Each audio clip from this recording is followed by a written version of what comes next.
So, the government has admitted that there is a possibility of a critical shortage of condoms at public facilities, which could lead to new HIV and AIDS infections.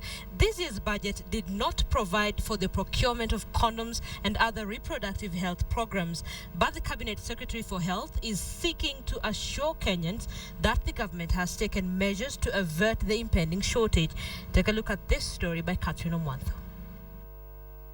Reduced funding in the healthcare system seems to have finally caught up with the government. While commercial condoms that cost between 150 to 300 shillings will still be available, government-procured subsidized condoms that are cheaper may not be stocked in retail outlets and family planning clinics as of January next year. Because, previously we didn't have a budget for the past 2 years, for condoms. It has been funded by donors.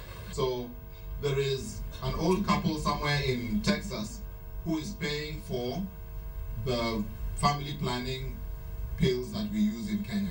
And you have to ask yourself, what happens if that couple changes their mind about providing us with those pills? What happens to the people here in this country? If at all they are going to relax, actually the spread of HIV and the AIDS disease is going to be held that high. They should make resources available and do whatever is required to benefit every Kenyan mwananchi. The impending lack of condoms in 2014 is just one of the issues among a myriad of issues plaguing Kenya's reproductive health system.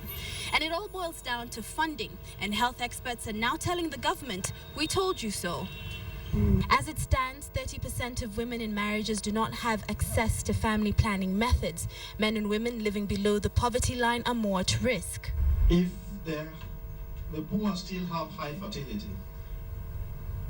and they have high family sizes, it means that we are proportionately increasing a larger number of people that live below poverty line, such that our efforts to reduce poverty will not happen. According to the Population Studies and Research Institute, 6,000 women die each year from pregnancy-related complications occasioned by the lack in the healthcare system. 1 in every 5 girls under the age of 18 is forced into motherhood by various circumstances. More often than not, it's poverty-stricken adolescents who end up being pregnant at an early age, some as young as 14. This is a girl who's getting married. When you get married, there's expectation from society. You're supposed to have children. So that means you're getting pregnant. And a young girl, your body is not prepared to have a baby. So what happens when you get pregnant? That process of just going through the 9 months and delivering the baby can lead to your death.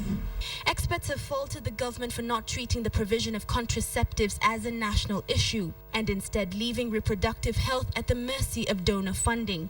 Catherine Omwantho, KTN.